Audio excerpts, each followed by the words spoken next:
Hello everyone, this is Grant from FluxTrade. I wanted to make a video and talk about a couple things today. The first thing we can take a look at here is if you come to my website, fluxtrade.net, you'll see that I've got this brand new strategy here. It's called the Future Prediction Server. This is available now to my pro members in the Discord. This actually uses machine learning, and I've deployed a server that will make predictions based on some training that I've done over the past few weeks. And you can see the back test here as well. This doesn't make a ton of trades, but they tend to be pretty good. So that's one of the nice things. You can always come check out my indicators and strategies on fluxtrade.net and sign up for the free 30-day trial. Try out the indicators and strategies, see if you like them, and you can always cancel if they're not working for you. But I think they're pretty cool. So something else I wanted to talk about real quick is this is actually the future prediction server backtest here. It's important if you were to sign up, and I made a note in my Discord as well, you cannot optimize strategies like this because it's doing network calls. So if you wanted to, you could change a couple items here, and like if I were to basically change this choppiness threshold a little bit lower, you're going to get higher filtration and fewer trades.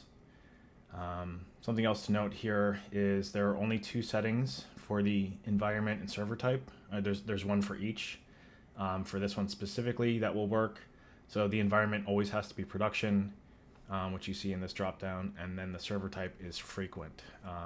Those are the only ones that are going to work for anyone doing this besides myself, because I have the server code locally. So you can try this out, but you can only do production, not local, and you can only do frequent because everything else is a separate server that would have to be deployed. And then in general terms, I also wanted to take a look at kind of just the way I optimize. So for instance, let me pull out Flux Pivot here, the Flux Pivot strat. So we're going to load my preset. And I just wanted to kind of share in general how I optimize. So we'll just take this as an example. The first thing that we should take a look at is the optimization. It's called Optimize On. And this actually has a bunch of kind of tests that it does. The two that I kind of go between is max profit factor, which is actually your gross profit divided by your gross loss. And anything over 1 is going to be profitable. Anything less than 1 is not profitable. You can have a profit factor of up to 99, which is theoretically infinite, but in NinjaTrader it will call it 99, and that means you've had 0 losses, but you have profit. The other thing that I would ever really optimize on is max net profit.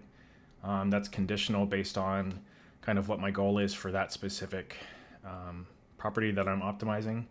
But in general, max profit factor is a pretty good balance between profit and drawdown. So in here, I'm going to just select NQ. We have a date range here. Let me actually take this back. So usually I will do 2 or 3 months, sometimes 1 month, and then you can kind of test data outside of that range and make sure that your settings are still good for that. But the way you would optimize in general, for instance, I'll just do these as an example here. These are true or false, and you can optimize. Basically, it will check for true versus false options for each one of these. And then there are 8 options that it's optimizing, or 6 options, sorry. And it will do 2 times 2 times 2, which is a total of 64 for this. So it's 2 to the power of 6 options, and it's optimizing each one against each other. So this is just real quick how you optimize. And then we'll take a look at numeric as well.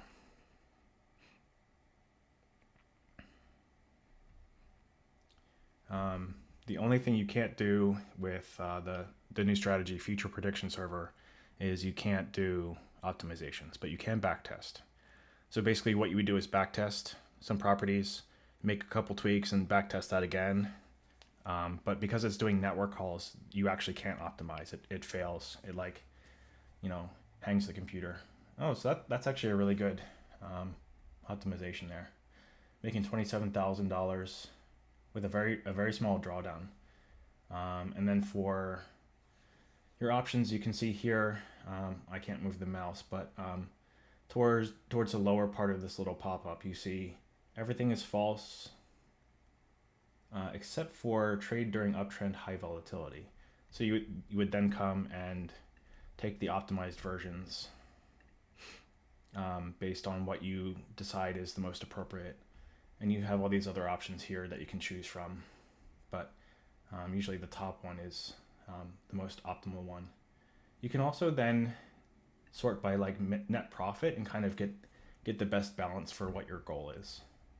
But this one's pretty good. So this is $27,550, and per month that says $26,000 per month. I don't think that's quite right because this is over 3.5 months, but that profit is pretty good. And then let's say for the slope filter that we were going to optimize on the slope bars ago, so we'll go from 2 to let's say 20 by 1.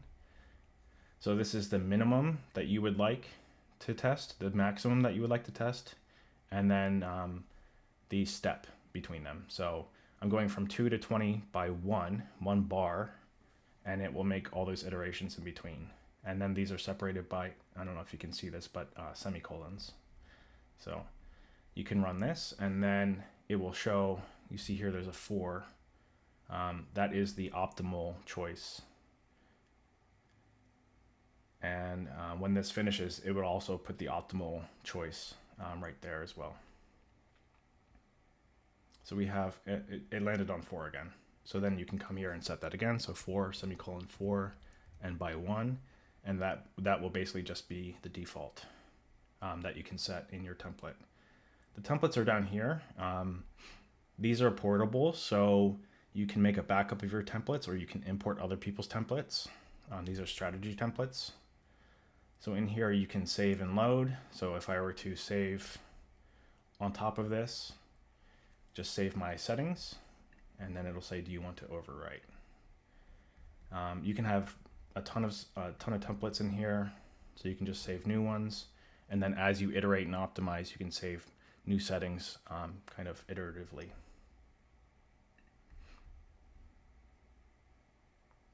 Well, I'm actually impressed by how good this is. If we look at this chart, not the chart, the analysis.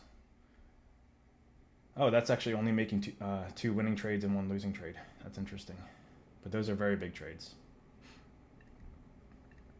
That's another thing I wanted to mention is I feel like when people are coming into trading and they're not real sure about the way things work and they're not really used to things, I think there's always an emphasis on always needing to win or always wanting to win and always having action. Something that you learn as you progress and learn more about day trading is, first of all, you're not going to win every day. You're not going to win every trade. That's impossible over a long period of time. And the other thing is you kind of have this tug of war, this balance between trading a lot and trading with accuracy. So you can trade, let's say you have a small target and you're trading frequently throughout the day and you're just getting little movements. That way you can kind of build up over time. The problem with that is that you're kind of getting hurt by the commission, theoretically, unless you're taking maybe double your commission or something like that, or a couple $100. What I think is probably better is having highly filtered signals, which is why I have so many filters on my strategies. You're highly filtering, and then you're entering where you have a higher probability of winning, say 60-70% ideally, and then you're making a good amount as well. You have a high RR, risk to reward. So let's say 2 to 1 or 3 to 1.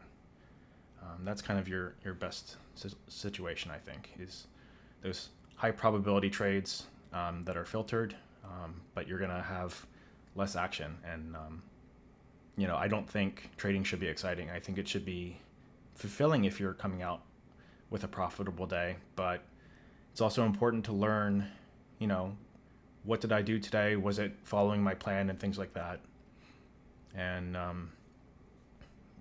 how can I improve tomorrow? It's always about getting a little bit better, even if you had a negative day.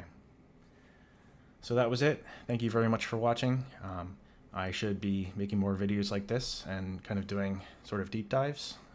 Let me know in the comments what kind of videos you would like to see. So talk to you later. Have a great day.